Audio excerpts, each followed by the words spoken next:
Tonight, Scotland's ageing housing stock. 85,000 households are forced to live in a property in poor condition. We speak to one woman who fears her council flat is damaging her family's health. I feel like I'm living in a bath. It's a constant, it feels wet, it feels damp. It's soul destroying. It feels unhealthy, if that's the word, unhealthy. Also making the headlines, a ban on XL bullies in Scotland will go ahead on Friday after MSPs reject an attempt to scrap the legislation. A jury are told there is no evidence connecting Ian Packer to the murder of Emma Caldwell in 2005. And in sport, David Martindale gears up for a relegation showdown with Ross County as Livingston look to move off the foot of the Premiership. I'm Kellyanne Woodland in Edinburgh. And I'm John Mackay in Glasgow. This is the STV News at 6.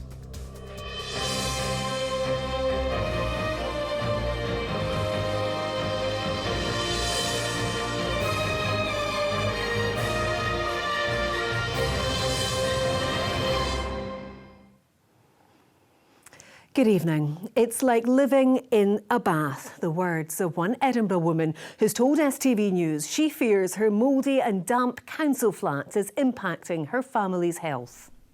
85,000 households in Scotland are thought to be living in a property that is in poor condition.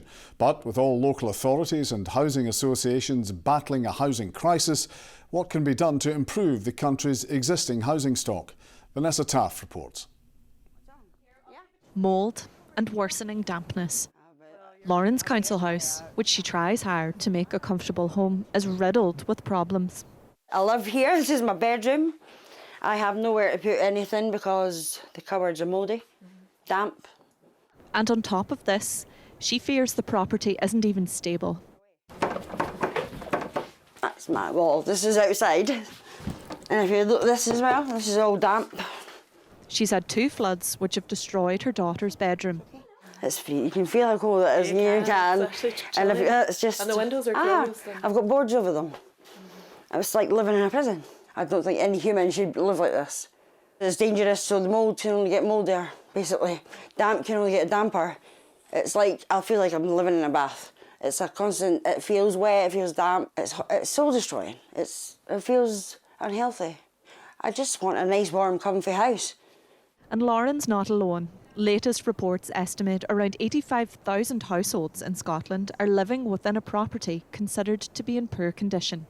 People are being left in these houses and flats and tenements that just aren't up to scratch, where people are being left in states of disrepair. We know in the private sector 50% of people are in housing that is not suitable, that needs critical repairs done. We know that in social housing there's a similar amount of people waiting for repairs to be done. Those in the sector are now looking towards technology to help improve Scotland's housing stock. So this is our property in Glasgow, and you will immediately feel when you walk into the room the difference in the temperature that's provided by the infrared heating, which is on the wallpaper located on the ceiling. And if you feel the difference in this room, which is unheated, it's considerably colder. Yes, there's an instant difference in the temperature to the room. This tenement is the first of its kind in the UK to be fitted with electric wallpaper. It heats the structure of the building rather than the air in the room. Whilst it does take a longer period than gas to get to the temperature that you want to achieve, it also retains heat for 3 times as long as a gas heating system will. The reason that the temperature drops off with a gas heating system so quickly after you switch the heating off is because the air's left the building. That doesn't happen with infrared, so you don't have to use the heating for as long as you would with the gas heating system to retain the heat. We gather all the spatial data, all the construction data. Technology, like this digital replica of the property and thermal imaging systems, could help landlords monitor issues with damp or mould before they become a problem. It tells us a lot more about the property than coming in and just sticking a meter in the wall. All of this improvement comes at a cost. Some landlords may pass that on to the tenants in the form of rent increases, but the Housing Association believe it's a cost they should cover. We've seen enough from our one pilot to suggest that this might have some mileage, so we want to scale it up And the important thing for us is now getting that feedback from the householders and how it works. And as long as we're comfortable that they know how to get the best out of it, and it's given us that reduction in energy usage. Edinburgh City Council told us they've no record of any complaints from Lauren and they aren't aware of any outstanding repairs. They said they'll offer the family a full review of their housing options. But Lauren fears an improved situation in this house is a long way off. Vanessa Taff, STV News. There have been angry scenes in the House of Commons ahead of an SNP debate on calls for a ceasefire in Gaza. The Speaker faced a backlash after selecting a Labour amendment. That avoids any possibility of a potential rebellion among the party's MPs. The break with convention came in for criticism from the Conservatives and the SNP. MPs are due to vote on the amendments in the next hour. Our political correspondent Ewan Petrie reports. Issam Hijawi struggles every day to make contact with his relatives trapped in Gaza. He says a ceasefire is desperately needed. The shortage of food is horrendous at the moment, whereas they're telling me that absolutely nothing. And kids now, they are at risk of dying from famine because absolutely is nothing there to provide. In Westminster, the SNP had hoped their motion would send a united message, backing an end to the violence. Order! Order! But any suggestion of unity disappeared when the Speaker selected a Labour amendment. That meant the party could avoid a potentially damaging rebellion. If you want to, do it! The move provoked calls for a return of the Speaker's predecessor and made for a stormy atmosphere before the debate began. Support for this motion would further remove that ever-thinning veil of legitimacy that the UK's continued support gives to Israel's merciless war in Gaza. And it would show the beleaguered and battered people of Palestine that we do care and that we have not forgotten them. The SNP will back the Labour amendment after Sir Keir Starmer shifted his party's position. It's my appeal to those in this House that we come together, calling in one voice to end the killing, for an immediate humanitarian ceasefire that calls on both sides to stop. A united Parliament today can show we're rolling up our sleeves, committing to the long, hard road to peace. However, the UK government believes a ceasefire will not last if hostages are still being held. The immediate priority must be negotiating a humanitarian pause. And this is because it will create a window to get more hostages out safely, to get considerably more aid in quickly, and to get further negotiations on a sustainable ceasefire going immediately. This is a debate mired in political procedure, while families continue to fear for the safety of their relatives. Ewan Petrie, STV News. A jury has been told there is no evidence connecting Ian Packer to the murder of Emma Caldwell. In his closing speech, the defence advocate said it's easy to paint Ian Packer as the bogeyman, but it's not him. The 51-year-old's defence also said his client is not trying to hide the fact he went to the same woods where Emma's body was found, insisting there are reasons to suggest the area was well used by others for sexual activity. Brandon Cook was in court.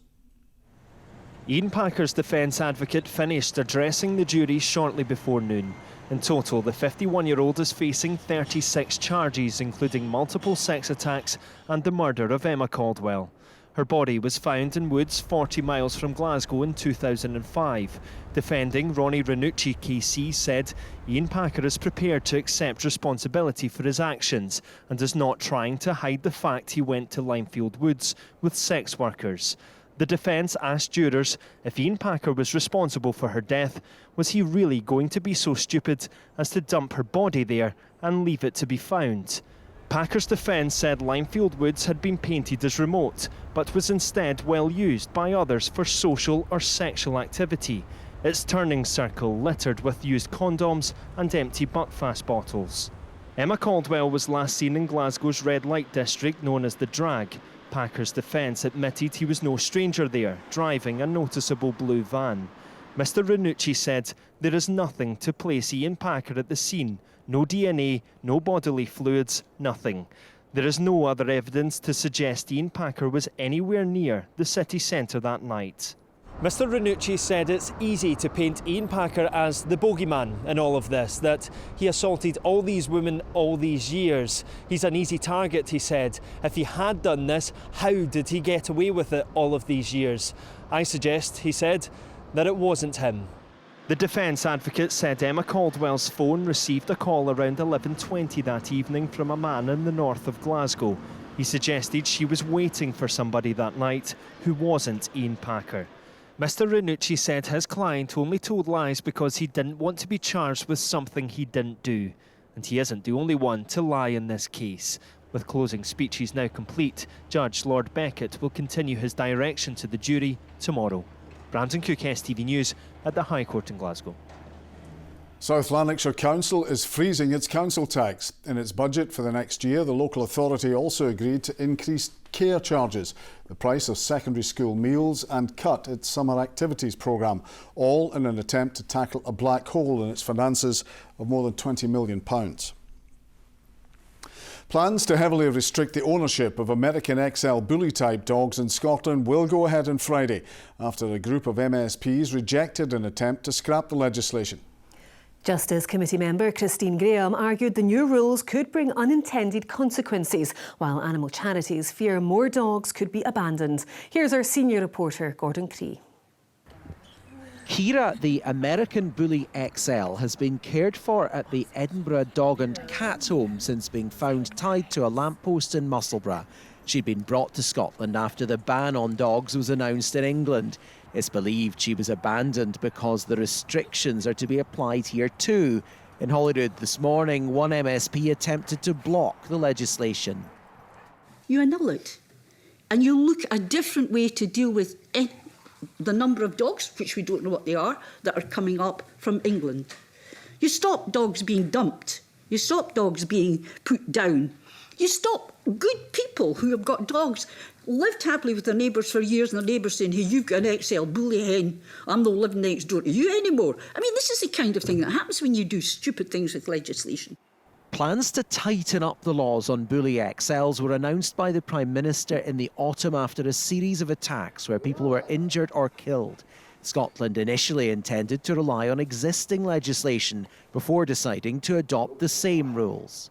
I think what we didn't envisage was people bringing up XL bully dogs during the Christmas period, and then obviously community safety has to be paramount, and this is why this decision's been made. With the Justice Committee ultimately agreeing not to block it, from Friday, XL bullies will have to be muzzled and on leads in public places, including cars. There'll be restrictions too on breeding, selling, gifting and abandoning them, as well as letting them stray. But even from supporters of the legislation, there are concerns about the ability to enforce it. Like Marynshire Council has 0.2 of a dog warden, which I'm assuming is one dog warden working 1 day per week. And Glasgow, despite its size and population, has one dog warden. In the summer, the restrictions will tighten further, making it illegal to have a Bully XL unless you've applied for an exemption certificate. The plans have been criticised by some animal charities who fear it could lead to more dogs being abandoned. There are concerns too about the difficulty of identifying which dogs are this breed for sure. The government says it will work with what it calls stakeholders ahead of the new rules coming in. Gordon Cree, STV News, Edinburgh. Almost £500,000 of funding is being handed out to 17 food growing projects across Glasgow. They include community gardens, allotments, larders and growing spaces, all designed to benefit local people. Ollie Dickinson has been to meet some of them. Hidden down this lane in Finniston sits the G3 Growers Garden. It's a community space that has seen its membership flourish in the last decade, and now it's been awarded almost £9,000 to continue to grow. We have a waiting list. We've really noticed how much having food growing spaces in Glasgow is needed. We have more than 30 people in our waiting list just in the past 6 months. So that's a clear signal that more community gardens are needed in Glasgow. G3 is one of 17 spaces selected by Glasgow City Council to receive almost £500,000 of support. Another is here at the Nan Mackay Centre in the south side of the city. We would never have the money to extend our growing area. To get rid of the canopy from the trees to coppice them will give us a much better extended area. And as you can see, this is a safe area. Older people come in and have a nice place to sit. We've never had the money to do more raised beds at the back or to actually clear the back and to coppice the trees. It'll triple the area that we're able to grow in. They'll be receiving more than £8,000 to help clear space for more raised beds and increase the amount they're able to grow and then donate, sell or turn into soup for local people looking for a warm meal away from the Glasgow cold. Yes, well, we're trying to grow a lot of veg and all that in there as we're getting raised beds, and we'll be growing different plants, possibly tomato plants and the flowers and maybe an apple tree or something like that. With the Trussell Trust today revealing that more than half of Scots on universal credit ran out of food last year, food insecurity remains a burning issue. Schemes like these two are aiming to do their bit to reduce that threat for their local communities. Ollie Dickinson, STV News. Now Ronnie is here with the sport. Yes, thank you, John. A very good evening. David Martindale says it would be a monumental achievement to keep Livingston up this season and would rate Premiership survival as the best moment of his career. The gap at the bottom is 3 points after Livy's win on Saturday. They face a trip to take on 11th place Ross County this weekend, where a win could haul them off the foot of the table. Jamie Bothwick reports. After ending a 4-month wait for a Premiership victory, Livingston are finally looking up. A potentially defining week lies ahead, with 3 fixtures against their closest relegation rivals. If we can keep Livingston in the Premier League, I think it's the biggest achievement I've had at the club, and that includes winning League One, getting promoted for the Championship, getting to a cup final. That's how relevant I find it, and again I'll go back to it. I think I was very vocal at the start of the season, speaking about how difficult a season I felt it was going to be. Granted, I didn't think it would be this difficult, but we are where we are, so I think it would be a monumental achievement from the players and the staff at the club. Livingston have been rock bottom of the league since November, but they're finally within striking distance of Ross County. The sides meet in Dingwall on Saturday, with the Highlanders now under the interim management of former player Don Cowie. Huge. You know, we've been away for a number of weeks now. I'm looking forward to being back here. Pitch is looking good. Big game, and just need to make sure that the players put on a performance that gets these supporters excited again. County's run of 10 games without a win saw Derek Adams sacked and sets up the proverbial 6-pointer in the relegation battle. They're our direct rivals. Would I rather my direct rivals were in a wee bit of turmoil? Of course I would. Of course I would. With Don taking over, Derek deciding to leave, has that probably helped the environment? I'd imagine it has. It doesn't really change my approach whether Don or whether it was Derek in charge. After 4 forlorn months, there's a glimmer of hope around Livingston. The next 3 fixtures will tell if they can seize the chance at beating the drop. Jamie Borthwick, STV News. To rugby, and Kyle Steyn admits it's been a whirlwind couple of weeks after the winger missed the Six Nations defeat to France due to the birth of his daughter. But as Scotland prepare to face England this weekend, Steyn says he's determined to put on a show for his new arrival. It's fair to say this Six Nations campaign is one Kyle Steyn will never forget. After helping Scotland to an opening win over Wales, the winger was all set to take on France in the second match at Murrayfield. But in a last-minute twist of fate, the 30-year-old had to miss the game after the arrival of his daughter, Arabella Rose, that same weekend. I was at dinner and I had my phone on Do Not Disturb, and I'd only left it so that my wife's number could get through, so as soon as the phone rang I knew exactly. So it was Friday night, got the call, went straight to James and to Gregor, and yeah, just told them I was going. And we said we'd keep in comms, you know, kind of hoping. She'd been in labour from about 4 o'clock on Friday afternoon, so we were kind of hoping maybe, you know, I could still make it back if baby was born in the middle of the night, but yeah, it didn't go that way. And even though he had other issues on his mind, he still managed to watch on as Scotland almost secured a famous win.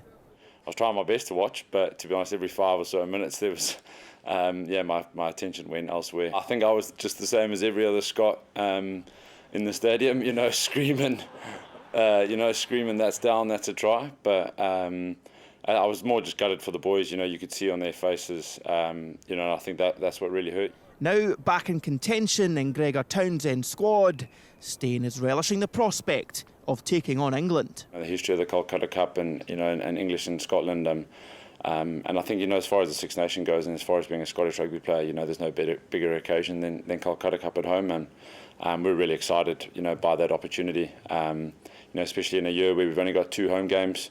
You know, we had the force of Murrayfield behind us, you know, for the France game, and boys are really looking forward to feeling that support again on the weekend.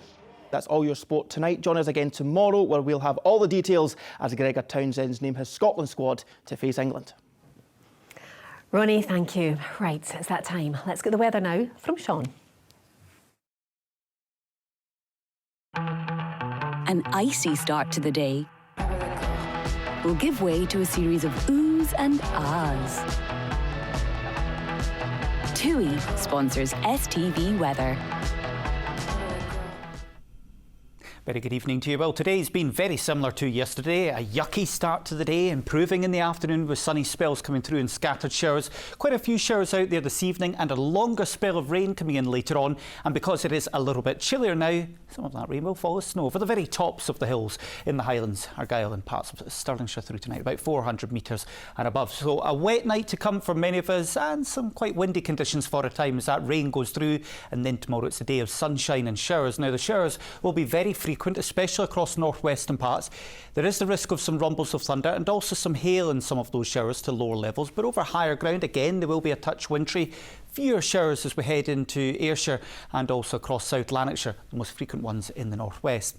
Now the weather remains showery on Friday as well, particularly so the further west we are. That's where we've got the most frequent ones, and those temperatures are down from those ridiculous values we've had at times the last few days. This morning we started off 10, 11. I know it didn't feel like it with the rain, but it was a very mild start to the day. But over the next couple of days, temperatures back down to around average. So we head into the weekend, low pressure around, but the good news for us is the wind and the rain from that low pressure, mainly across England, Wales and Ireland, and here the weather hopefully not too bad as we go through the weekend. There'll still be some showers around, but progressively as we head in towards Sunday, most of the showers ease away, dry and bright, and temperatures around average. Bye-bye. TUI sponsors STV Weather.